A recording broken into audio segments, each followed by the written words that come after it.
on this. After 36 years of marriage, I've learned one truth. Love is not something you find, nor is it something you search for. It comes to you when you're ready. It comes to you when you're open. It comes to you when you love yourself. It's also something you build every single day. Even though I do believe that my relationship with my husband began at love at first sight. Let's find out if he thinks the same, because he is my guest today. Welcome back to Sip on This, where we have the real today's very unpolished conversations that help you grow into your strongest self in life, in career, and in relationships. Today's podcast is extra special because I'm joined by my husband, the love of my life, Frank. We've been married for 36 years, since I was 21, oh my God, and he was 23. Do the math. And together we've raised 4 amazing sons who are 20, 25, 28, and 32. Who knew? If this is your first time joining me, then welcome. I am your host, Deirdre, a certified career, life, and relationship coach and the founder of Coaching with Miss D, which offers life, relationship, and career coaching to align your values and vision of life. I'm so excited you're joining me today to have a conversation with some coffee in hand as we chat about life, careers, relationships, and all the things that can shape who we are. I will not lecture you or tell you what to do. It's just the 3 of us today in my cute little coffee shop behind us, chatting about topics that make us laugh or drive us nuts. And today we are pulling down the sheets on love, longevity, and what it really takes to build a marriage that grows with you. We're talking the good, the hard, the funny, and everything in between. And yes, we're even going to play our own version of the newlywed game, but this time, it's the old married couple game. Frank, who is my husband, is also my producer and director of this podcast. He is the father of my 4 sons, and I am positive of that. He is my best friend. He is also a co-host of the podcast I Love You Pops. I suggest you check it out. He's a television news director and the love of my life. So, please settle in.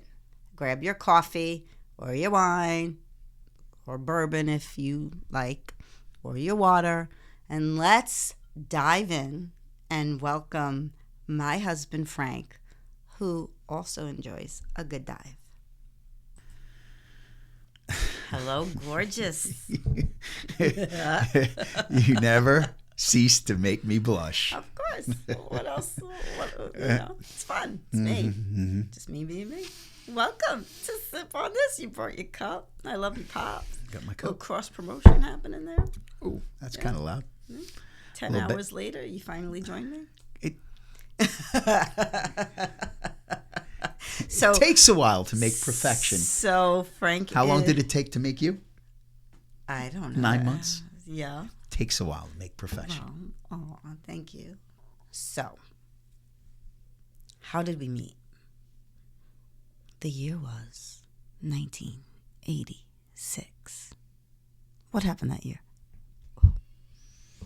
I don't know. I don't remember. Wow. I'm not that sports fan. Wow. I've been brainwashed by the dark side ever since since you and I started sharing a bed. You were whispering in my ear, "Come to the dark side. Come to the dark side." Yeah. Well, it happens to be the last year that the New York Mets won a World Series. Yes. And it was the year I graduated high school. And I met you the day after my birthday. It's the end of the year in December. And so I was out celebrating my birthday with my so-called best friend. And, this is going to sound like really shitty. So before everybody starts hating on me and like putting comments for the 5 people who actually watch my podcast. But I was thinking about this, about my friendship with her. And I don't know why I was thinking about my friendship with her just recently. Because maybe we were talking about friendships and how friendships grow and change in different decades of your life, and, things happen. And she was my so-called, and if you're not watching on YouTube or Spotify, it's air quotes happening right now, my so-called best friend, right? And, but she wasn't a good friend to me. I was thinking about this the other day. She really wasn't.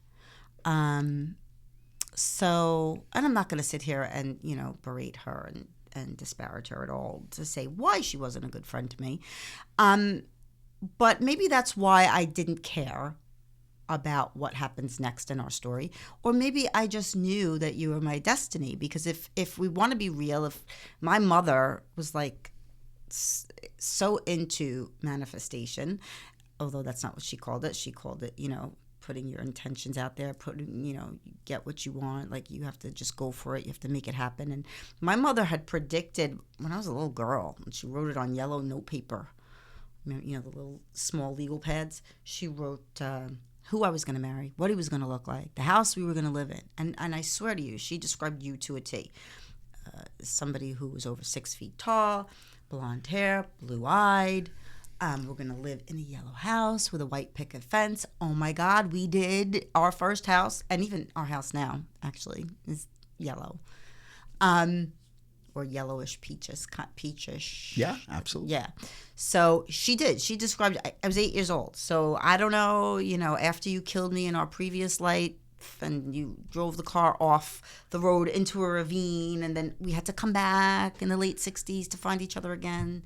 Okay, anyway, I found you. Right, we have this story. It's a story. He killed me because every time we're driving, he drives like such a madman. I'm always like, you killed me once before in a car crash, in a ravine, and we had to come find each other to live our lives out again. So anyway, you were my density. And we actually live our lives also speaking in quips from movies. So if you don't know what movie that's from, go Back to the Future. Doesn't everybody do that? No, just we do. We're corny. So it was my birthday night. It was the end of the night.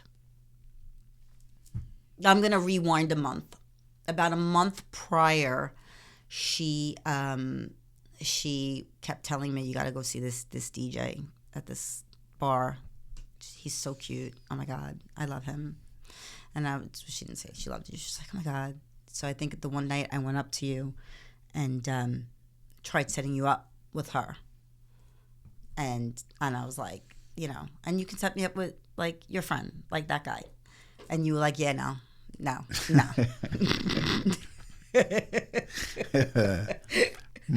You were like, no, I'm good. And but why did you tell me no, besides the fact that you didn't like her? Or at least, do you remember why you told me, like, later on back in our story, why you told me you didn't want to be with her? Or date her or go out on a date with her? I don't remember. Wow, shit, man. So this could all be fabricated. This could be a figment of my imagination. You really don't remember that? No. You told me because you wanted to be with me. And that's not true? Later on in our relationship at that time. That's what you told me. Yeah. Yeah. Yeah. But is that actually how you felt that day? Yeah. Confused? A little, yeah. Are you the same person I married? I'm just curious. That's what you told me. No? Now I'm scared. Okay. Do you want some? No, I'm good. That's what you told me. Because later on when we talked about it, I did ask you. I'm like, well, why didn't you want to be with her? And besides other things, and again, I'm not going to disparage her, you said because I was interested in you. Right. That was, later on in our, absolutely. Yes. Yeah. I not think at that time. No, you didn't tell me at that time. No. Right, that's what I thought you were talking about. No, later on. So now fast forward to the night after my birthday. We got there. The bar was closing pretty much, and then you were getting ready to, like, play the last song. And I went up to you and I said, and this was this was December 20th, 1986. And I said to you, you can't play the last song. I just got here. It's my birthday. I don't have anybody to dance with. And what did you say?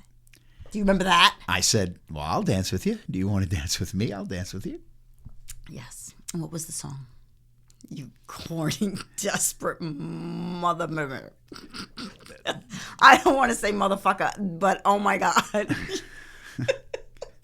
Well, I played two songs. You did. And what was the first song? And the first song I played was Love You Down was the first song. Yeah. And the second song was I Need a Girlfriend. You got a wife, bro? Oh my God, it's so funny. That's the best story ever. And then what happened? And then she ran out. Bitch ran out. She left me. She ran out. Like, it's not nice what I did, but you know. Yeah, but in the overall scheme of things, okay, was okay, great. Maybe she, wanted to meet me or whatever it happened to be. Mm-hmm. But I had interest in you. There was that meeting her was not going to happen. It was meeting you that was going to happen, and that's eventually what happened. Yes. And that did happen. And I was stranded without a car. And thank God you had that my Long Island accent just came out. I tried to get rid of it once in a while, but no. Thank God. Oh my God. You thought I was like also taller, richer, girl from Long Island. He thought with this big hair, 1986, he thought I was like 5'7". I'm like barely 5'4". But it was true. Your hair was... My hair was like 3 inches. 3 foot. Probably taller than that. And I had spikes on. I had on heels. And he thought I was rich. Wrong. Oh, yeah, girl from Long Island. She must have money. And what was that? What was that car you drove me home in? What was that brown box thing?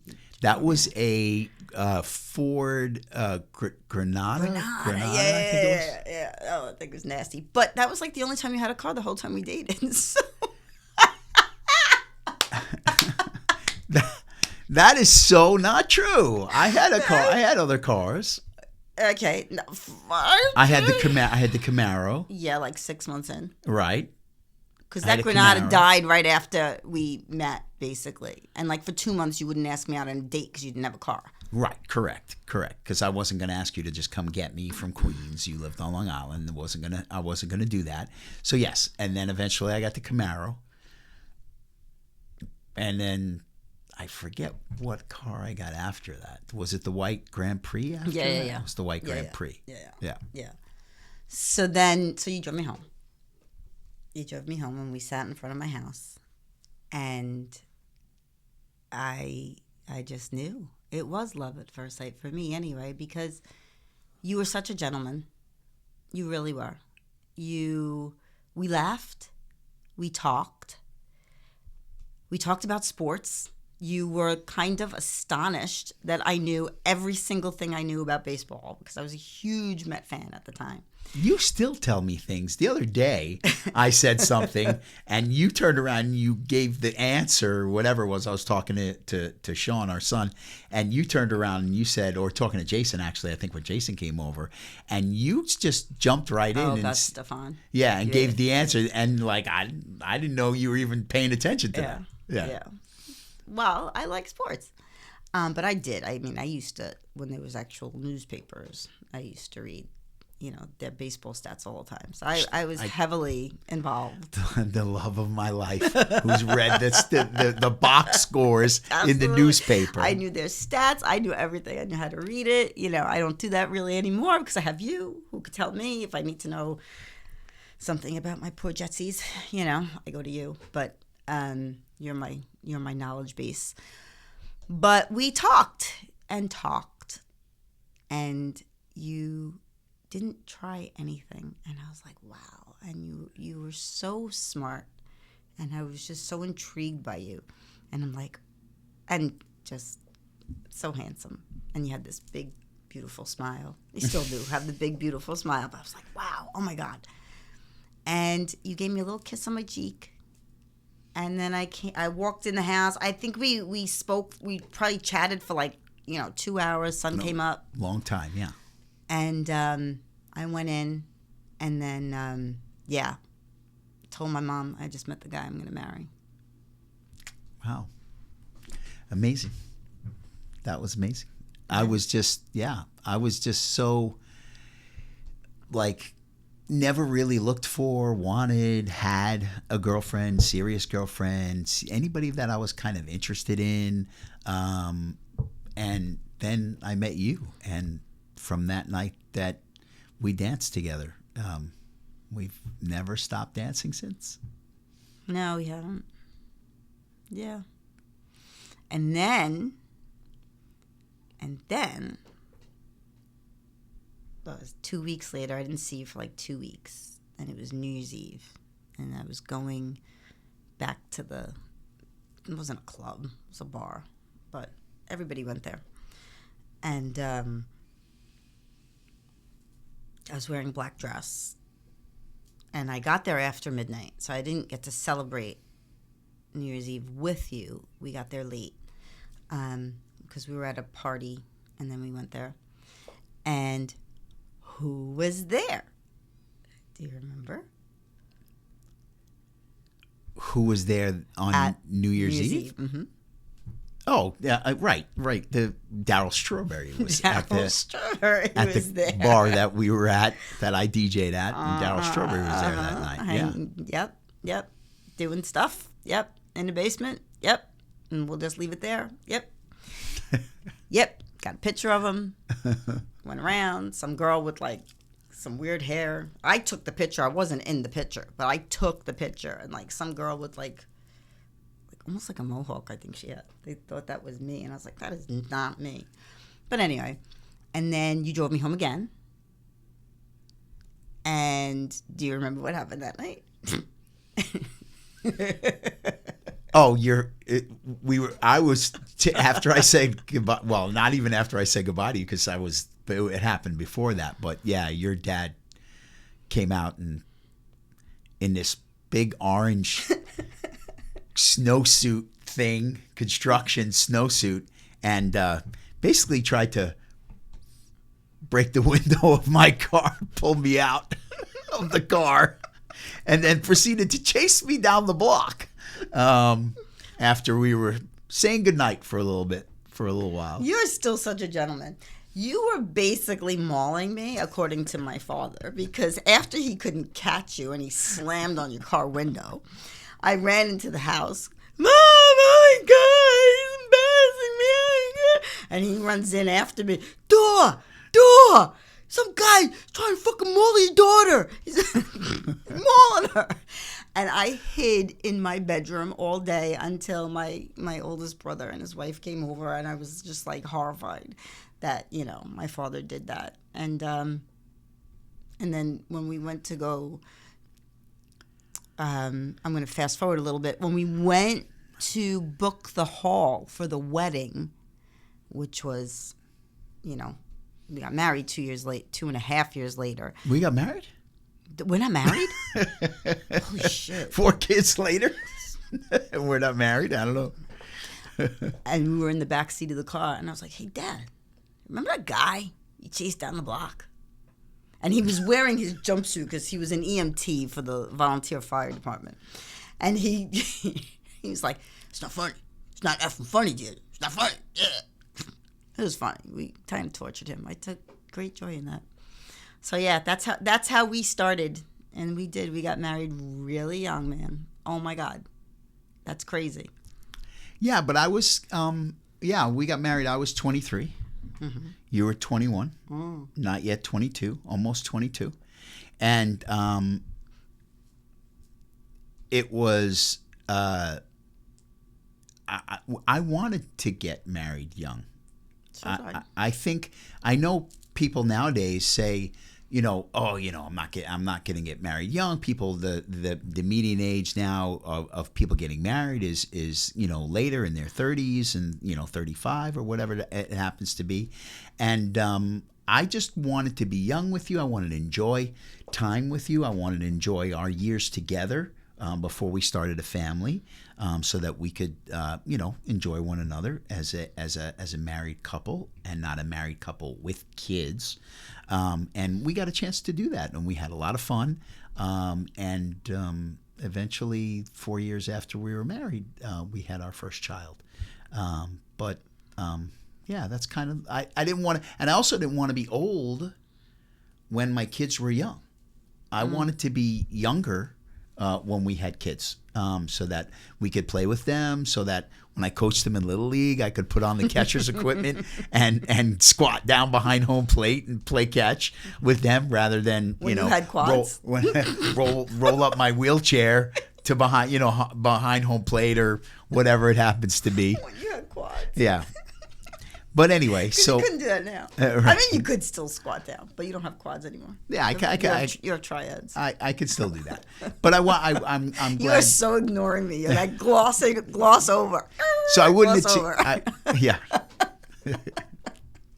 So I wouldn't change anything. That's exactly what we want to do, what we wanted to do, and what I wanted to do. Great. Now, was it difficult? Yeah. Were we kids? Yeah. Did we know anything? No. Did we know anything about relationships? No. Did we? And especially, I didn't know much at all about relationships, because I really, like I said, I didn't have, a history of having a girlfriend or even having a long-term relationship with a girl at that time. I grew up in a household where my dad died when I was really young, when I was in 4th grade. So most of my, childhood grew up of not having a relationship, a mother-father relationship in the house. So I didn't have that when I was growing up. So, I really wanted that, and was, eventually our relationship was something that I was, as a kid and not knowing about relationships, was not ready to support at the time. Didn't handle very well at the time. I hope that I'm slowly, eventually getting there. Shit, we should have brought some tissues in here, because I'm going to cry my eyes out in a second. Okay. Oh my goodness. It's been more than 30 years, 35 years, 36 years that we've been together, been married, and we know each other 86, almost. It's going to be 39 years. 39 years. That's a long time. And where we started and where we are now are two totally different places. The things that we've been through, the things that we've dealt with, and how we've dealt with one another. You grow and you try to. Sorry. Sip on this. I feel like I need a priest collar on. Like I'm hearing your confession. You try to I'm grow. I'm trying to make light, because I'm going to cry my eyes out. You try to grow together, and this is the thing. Like I think that, and I think kids nowadays are getting married with the thought of, there was a point in life where, whatever, the 90s, 2000s, where everybody seemed to get divorced. Mm-hmm. Right, the divorce rate was astronomical, and I think that I've heard in reports and that kids are going to get married, they want to stay together, and I think it's if you get married, there's going to be ups and downs. Not every day is going to be great. Not every day is going to be perfect. But life's not perfect. No, and you don't. I try to remember that I married you because I love you, and I love everything about you, and would never want to be away from you ever. So to turn around and say, okay, well, this isn't working out. Like, I'm trying to watch the game, and she doesn't want to watch. She doesn't want to let me watch the game, and you got to clean the house, and you got to do these things, honey to-do list on the weekends, and all this kind of stuff. That's compromise. That's marriage. That's being with a partner. You have to do it together. When you're young, maybe that you don't want to do that and you haven't figured that out yet, that you need to compromise and live together, and you need to share things, and this is this is a partnership, and eventually you get to understand that we're together and I love her no matter what, and she's my person. And if I said 35 years ago that I do, what has changed since I said I do? The reason why I said I do is because I love you and I love everything about you. I love just spending time with you. Like we talked about before yesterday, all we did was laugh. People said, you guys are having too much fun. But we're still having too much fun 36 years later. Mm-hmm. And I think that why would I, when times get tough, when things get difficult, when we have a fight, whatever it happens to be, why would I want to say, okay, well, now that's enough of that? Like, that's not enough of that. Like, okay, like we have a fight this day, but the next day is, oh my God, I love her more than anything in the whole world. And I want to be with her. I want to have fun with her. She's my best friend. She makes me laugh. She makes me cry. And I don't mean cry in a bad way. I mean cry in a good way. When I think about her, when I send her a little, romantic TikTok in the morning that I see, I actually, as I'm scrolling through that and looking at these little, romantic, hey, I'm thinking about you TikToks type things, I get teary-eyed when I think about that, when I send that over to you. So, yeah, I would. You're my person. You're my density. You're my everything, my world, and I wouldn't change that for anything. Okay, we're done here. Let's go have sex. Okay. Wow. Oh my goodness. Oh, I was not expecting that. Okay. I love you. We should have brought tissues in here. Here you are yesterday saying, I'm going to say this and I'm going to say that. You just destroyed me. Yeah, I said, what we should do in our podcast? We should argue and fight and then just get up and walk away. Yeah, no. Yeah, I mean, listen, you did say something, and just because I do work with divorced people in the divorce world and, navigate divorce in different manners. I've had them on the show. People who are divorce coaches, and I have a mediator coming up, and divorce mortgages, divorce financial planning, etc.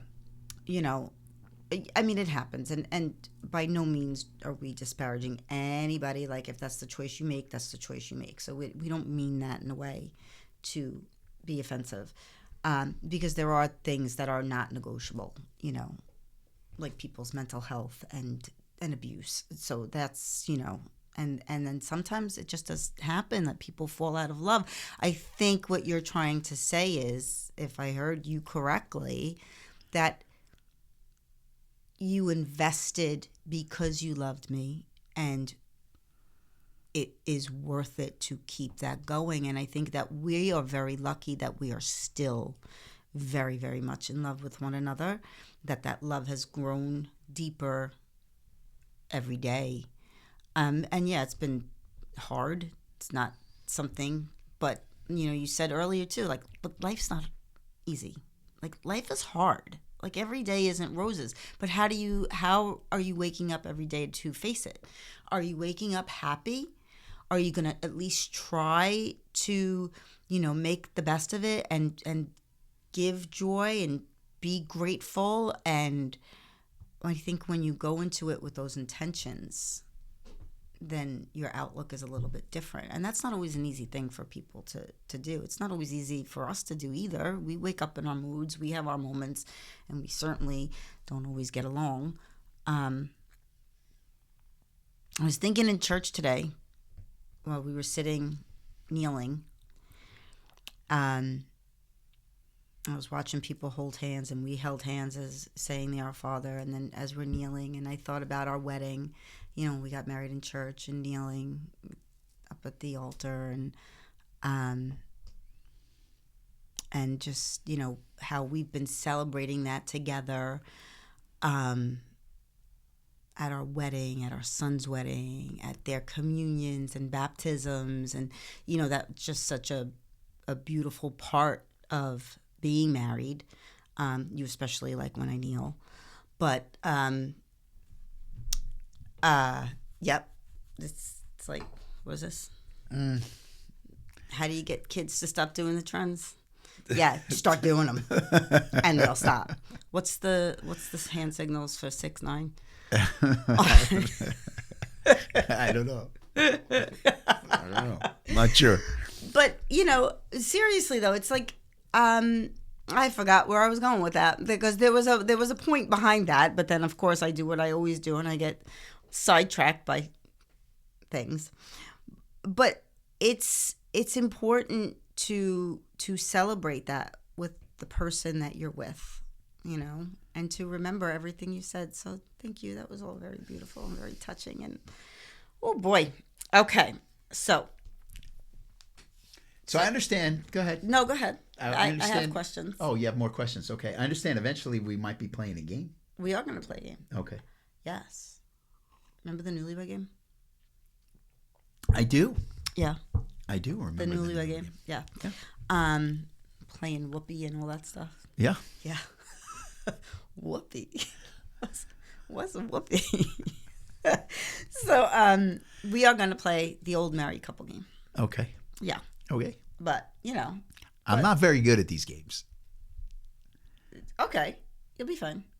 Okay. You're good. Okay. You're you know. What, so, you know, we've been through, you know, you talked about, like, we've been through it. I mean, we have been through it. You know, we've lived a life, and we're by no means done living. And if my sexual innuendos and references offend you, and you're like, oh my God, they're so old, you know, we still have sex. Maybe that's why we're still together. I was actually thinking about that while you were talking before. Is that I'm night? still, Last night was and really I think, good.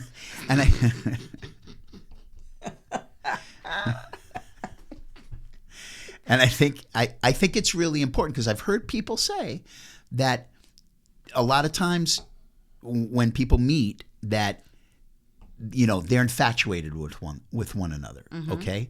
And then eventually that wanes, they say, and, like, you know, and then you gotta, you know, you're in love, and you're in this thing that where you gotta, you know, love, you gotta keep going, and this and that and the other thing. And I'm like, I'm so happy that I'm still so infatuated with you, and that you just give me chills, and you know, just make me, you know, shake and never stop, never stop surprising me, and never stop. Like, we just, you know, I don't know. You're making every woman out there so jealous right now. It's like, oh my God, that bitch, how did she do that? Like, you know. Oh. But I think that there's nothing wrong with that. You should be infatuated with the person you're with.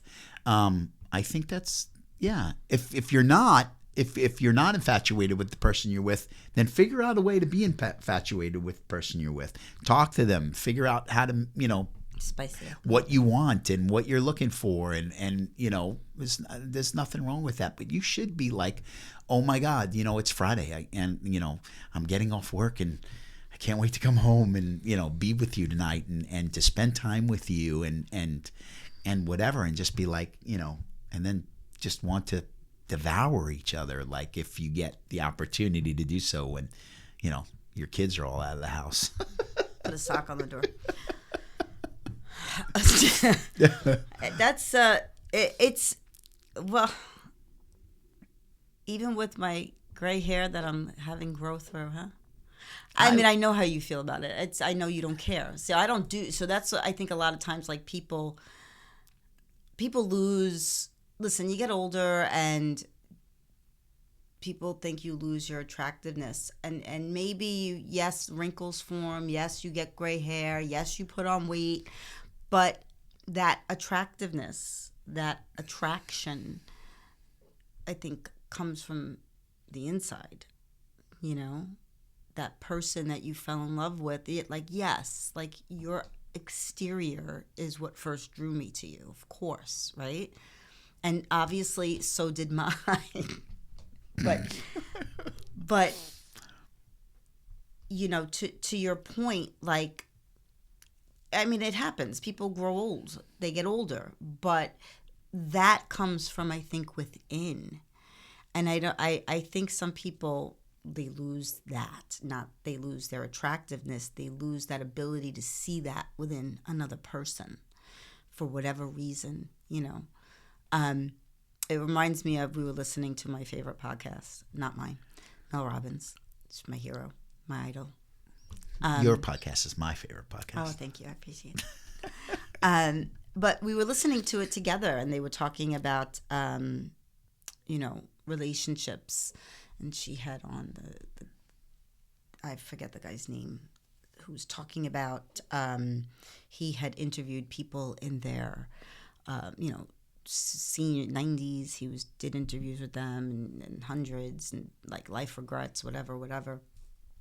And talking about people, and he had mentioned one of the questions was about being in love. What was more important? What was the question again? Because we were together. What was more important? Liking do opposites attract, or do you end up with somebody who you're very similar to? And I think when we were younger, we used to say we were opposites, but that is so not true. We are we both hate people. We don't hate people, but kind of do. I don't like people. we both are politically aligned, which I don't. No, I'm just saying. Okay. I'm just saying. I think that's a big deal, especially nowadays. I could not be with somebody who thought like that. Period, and I'll just leave it there. I couldn't. We are both morally aligned. Right. You know. I do think. Sorry. I don't mean to you have interrupt integrity. Right, but I think I think people are more. I know they used to say opposites attract. That's the big thing, right? I don't think that's great. I don't know if opposites attract, and definitely opposites don't stay together. No, they don't. I don't think opposites stay together. You have to, like you just said, all those just things that you just said. And then what's the big thing that they say about married couples? Eventually, married couples start looking alike. We don't look alike. My hair just looks very light now because that's all silver white coming through. but that's true. But that's true. A lot of people think that people when they get married, as they get move on in their years that they're together, that they start looking alike. So I think that makes sense. That opposites. I don't think opposites attract. No, we definitely did make some gorgeous children. Kids are pretty. They take after their mom and dad. I love you. So yeah, I think that was actually a really good conversation we had yesterday while we were driving all over the place, running all these errands because we're hosting Thanksgiving. So, I had to get carpet shampooer and at all the different stores we went to, and so we're listening to this, and it incited a really good, deep conversation that was useful for what we're doing at this moment. So I think that yes. It's very important. And then it brought about a conversation, we had to communicate, we had some communication yesterday, which was really good. I don't always think communication has been our strong suit either. But you mentioned something earlier that I think that also had to do with growth, that, maybe you just weren't ready. And I don't think I was either. I don't know. Well, yeah, maybe. I also, men and women handle things differently. Yes, I agree right? with that. Men are. What's that book? Men are from Mars, women are from Venus. They're different, and it's okay. That's okay, and I think that as I've gotten a little bit older and our relationship has gotten, moved on in the years and stuff, is that I've learned that, and you should learn that that's okay. You should embrace that. Because if you don't, it ain't going to work. Because you have to understand where that other person's coming from or what they might be. Men are very not emotionless, but that's not the first thing the way that they think about things or how they react. They don't react emotionally. That's not they want to fix it. That's not what they do, right? Mm-hmm. They want to fix things. They're tactical. They're figure it out. Why is it and stuff like that? And they think from their brain. Okay, women think from their heart. That's where they first start. Is from their heart. And you, I've always said, are amazing. You have an incredible heart. You're incredibly caring. You think about other people. You always know what to do. You always know what to say. You always know how to act. And I need to catch up to that. I don't know. I don't do that. But you think about other people, and you think about. Now, I think about other people. I hold doors for people. I will help people if I see them with a flat tire on the side of the road. I will do things like that. But you're very in touch with emotion and things to do with, men are more, I don't know what the word is to call it, but like you said, men are more, more tactical, more, I don't know what the word is, but women are more emotional. Women handle emotion and think of emotion and think with emotion more than men do, to start anyway, their first reaction and stuff like that. So that just makes you different, just to start. And you really have to kind of try to figure out and think like one another. What is that person thinking? And what are they, why are they saying this? And why are they acting like this?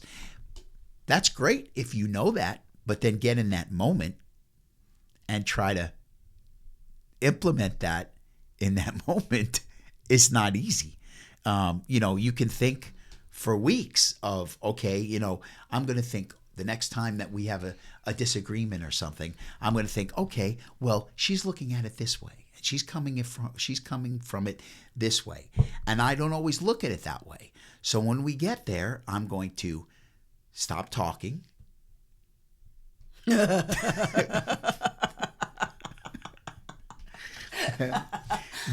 difficult thing for me to do. And then we get to that moment and I don't stop talking and I interrupt and because I just want to be like, oh, well, okay, that's great. Like, I'm sorry and let's move on. Like, why does anybody have to fight? Why does there have to be any problems? Let's just, I'm sorry. That's good enough. And that should be it. I see where you're coming from, and I really apologize. And I'm sorry that I did that. And, but that doesn't exactly satisfy your emotional need that you have to be addressed when there might be an issue. And men are just like, what do they say about men? What have they said about men in the past, right? Men can go out, go to a bar, go someplace, I may need more wine.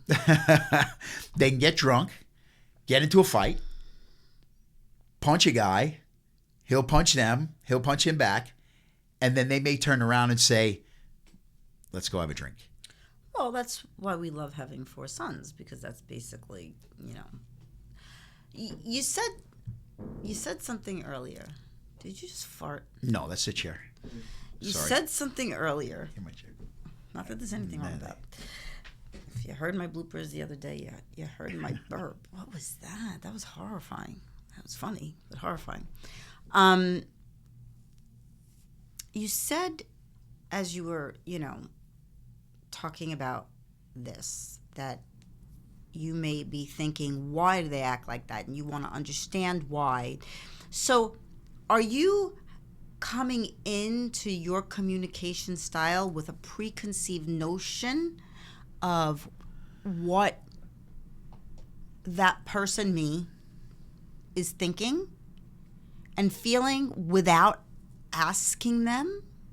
Like, so are you do you follow what I'm saying? Like, do you have a thought in your head? Let's say we have an argument, right? Because obviously we're talking about us, and and it hasn't been addressed because it's heated and people are pissed, and you're like, you want to kind of understand why, and then you get to that point, but you're already, I think I heard this, that you're already thinking why they're acting like that, and then you're just apologizing. But what do you think about going into it with, I want to understand why you felt that, or why that happened, where you're at. What are your thoughts at that moment, to understand what that person's actually thinking rather than assuming it? Did I hear that correctly? Like you're having a little preconceived thought pattern here, process? No? Maybe not. Maybe I'm wrong. That's what I heard. Well, I don't know. When you go, I don't know. I'm not sure. When you get into the beginning of a disagreement, or it's moving past a disagreement and it's moved into it being an issue or a fight, not even just a screaming all out, just battle. Right, just battle. We battle. Battle. We're not gonna lie. We're alike. But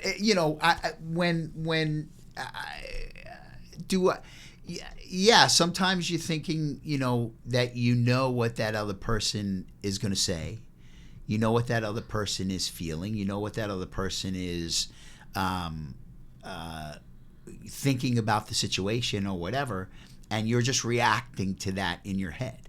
You're reacting to, okay, I know what this is. Because that's how you're feeling about it, and you just want to address it. You want to say, hey, it's not, a tragedy. It's not the end of the world. And that you just want to kind of, especially guys, they just want to be, okay, let's just apologize, move on, and be done with it. And not address the issue that is really sitting there. Okay. Yeah, I got you. So you're not taking care of the root cause. Now, the other day when we were listening to, that podcast that you were listening to, and the gentleman was talking about these situations, they also said that maybe a good thing to do is to make a sandwich. Well, they said sometimes that when people get angry, they're hangry, right? Yeah. Like you just said, and that sometimes it gets worse. It's intensified because they're actually hungry and haven't eaten in a while, and that kind of moves your body reacts, biology or whatever it happens to be, and reacts. And then once you've had something to eat, you can, maybe calm down a little bit. And I see that could be a true thing, because you're always hungry. Yes. Well, especially when you get home from work. Right. Right. Like there should never be any addressing issues at that time. There really shouldn't, because you just, and same for me, it's a long day battling things, and you're coming home and traveling an hour and a half on a train from Manhattan back and forth. So you're hungry and you don't eat well at that time of day. So yeah. Do you remember, or at least would you tell me, go make a sandwich? Go make me a sandwich? Never. I have never asked you. That was great. Don't say it out loud, but I don't want, Right. But no, I'm leaving that alone. But I've never asked you ever to have a meal for me prepared. No. To have food. Where's my food? Oh my God. When I come home? I've never asked you to serve me. I don't believe that. We are, we're partners, but we're also individual people. And I don't need for you to do that for me. And it's not that, I don't appreciate it when you do, because I super appreciate when you do, when you make dinner and you have dinner ready for me when I come home, which you do almost all the time. You'll have dinner. But if you're busy and your day runs long, you're like, hey, there's going to be no dinner. I don't have any dinner tonight. And I'm like, that's okay. I don't expect any dinner from when I come home. That's fine. But I don't, I don't see that is, I don't remember you saying that in your vows when we got married, that I will have I dinner. didn't say that. What's really funny about that is not only do you not do that, but you also, when we have family over or when the kids were younger or whatever, you do not eat until everybody has their food. You don't get your food until everybody else has their food, including me.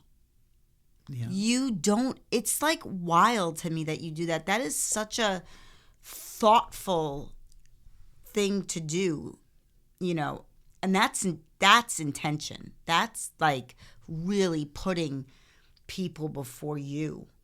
And then, like there's been family members who have seen you when we've hosted Thanksgiving, which I love to do. It's my favorite holiday because that's like the one time where I don't feel stressed about cooking a meal. And I really do love preparing Thanksgiving dinner. That's my gift. Not like I love Christmas, but I feel like my true gift is giving to you guys a meal that I create from my heart. And then when we sit around the Thanksgiving table and we all say what we're grateful for, like that is so happy Thanksgiving, everybody. I'm grateful for everybody watching. But that's such a meaningful moment for us. And I've had family members, even when we first got married, say, not our children, because our children have seen this. They've grew up with this. But you see how hard I work at Thanksgiving. And then who's doing all the dishes? You're cleaning up. And then he does not let anyone else help. I swear to you. And then like he'll let me help. He'll let me come in because I kind of know his quirks. Right. And I'm okay with that. Like we dance in the morning when we're getting ready for work. We dance around each other. But he knows that I know him, but he doesn't let anybody else. And people used to say to me all the time, how did you get him to do that? I didn't get him to do shit. That's how he does it. I didn't say do that for me because I'm cooking dinner.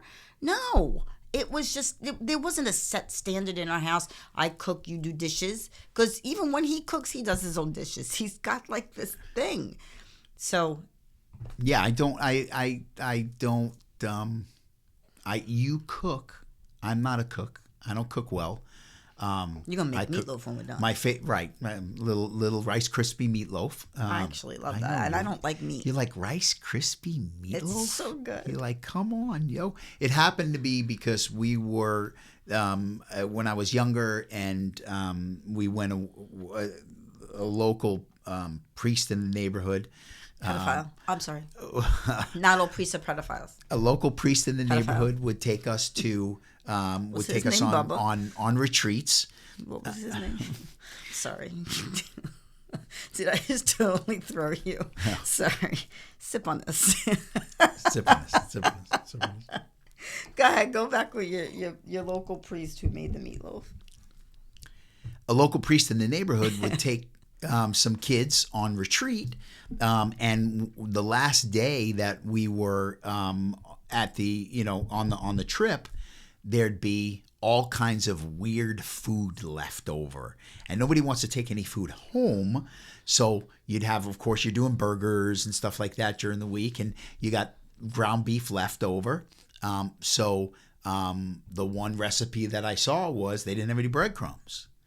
So they were like, okay, what can we use? Is there bread? What do we have? Nothing. They had Rice Krispies. It's actually delicious. So instead of putting breadcrumbs, they put Rice Krispies. Now we've adjusted the recipe a little bit, and we use some breadcrumbs, we use some Rice Krispies, but it's airy.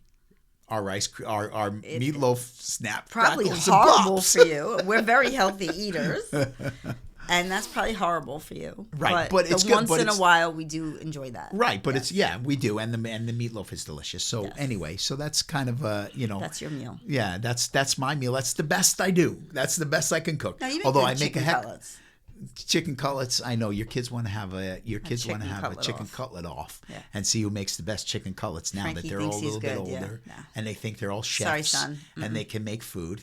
But my secret to my chicken cutlets is I double dip them. Yes. and whatever. It's and I don't go too crazy on all different kinds of flavors. I kind of just use a basic flavor, but I do double dip them. Before that, my best food that I made the kids was Kraft macaroni and cheese with with pieces of hot dog in it. That's Jason's favorite. So you can see where I cook. That's number 3's favorite. So you're the cook. So getting back to here's Frank, talking about something. OCD. The story that happened 10 minutes ago, and wrapping up that story. Okay, bring it back around. We're here. We're bringing it back. Is that you're the cook. You everything that you make is absolutely wonderful. You make the best Thanksgiving meal ever. And if you cooked all day long and made all of that food, right? Now I'm helping you. Come on. Who's your sous chef. Right. Who's your favorite? Especially when you're naked, and we got to get you an apron so you can be naked. The problem with being naked... Then I can come up behind you and do what I do to every morning. The problem with being naked and being a sous chef is you can lose parts. You got to be careful. We'll get you an apron. We'll keep your nuts and berries in. Maybe when there's literally nobody left in this house, we still have one left. So right. We still have one left. But anyway, so you're the cook, and I help you kind of prepare stuff, and then I clean up. You've cooked all day long. You've prepared all day long. A lot of times, you'll prepare like the day before, and do some stuff as well. And I might be working or working late, especially when we had our old business and stuff like that. The night before was a very busy time, so I wasn't home all the time. So you took a brunt of that meal prep and day prep, just putting together. Bitches be feeling you up when I'm not around. What are you talking about? What? Listen, you're not wrong. It happened in front of you. You're not wrong. It happened in front. It tried to happen in front of you. Oh my God, I was horrified. But whatever. Are you done with helping? Yeah. But that's why because you do so much and do the cooking, and you're a great cook. So I think it's my job, and I can't cook as well, but I can clean the hell out of a dish. You certainly can, and he just keeps going. But I got issues. Like the whole family has known. So no, I've not done anything to train my husband. I don't train him. He just don't roll. I saw that. Was the side I rolled? No, I smiled in the camera. Okay.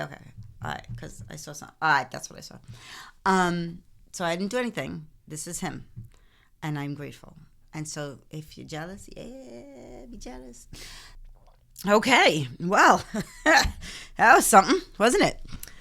Ooh, that's our chat for today. Thank you for joining us for this very special episode. And thank you, Frank, for being the greatest part of every part of my day. I'm going to cry. After 36 years of marriage, we are still learning, even though he thinks he knows everything. And who am I kidding? So do I. And we are still laughing, because if you haven't noticed, that's the key to a good relationship. You have to not take yourselves too seriously. And we are still choosing each other every day. I'm going to cry again. So, we both hope today's conversation encourages you to love with intention, communicate with honesty, and give grace where it's needed. And that's something that we could work on for sure. If this episode made you smile, think, or reflect on your own relationships, please make sure you subscribe, leave a review, and share it with someone who might need it. And as always, you can stay connected with me at Coaching with Miss D for more conversations on life, love, career, and everything in between. Or visit coachingwithmissd.com to learn about coaching sessions. Until next time, keep sipping, keep growing, keep loving, and keep choosing each other. And remember to live your life as your authentic self, your version, and no one else's.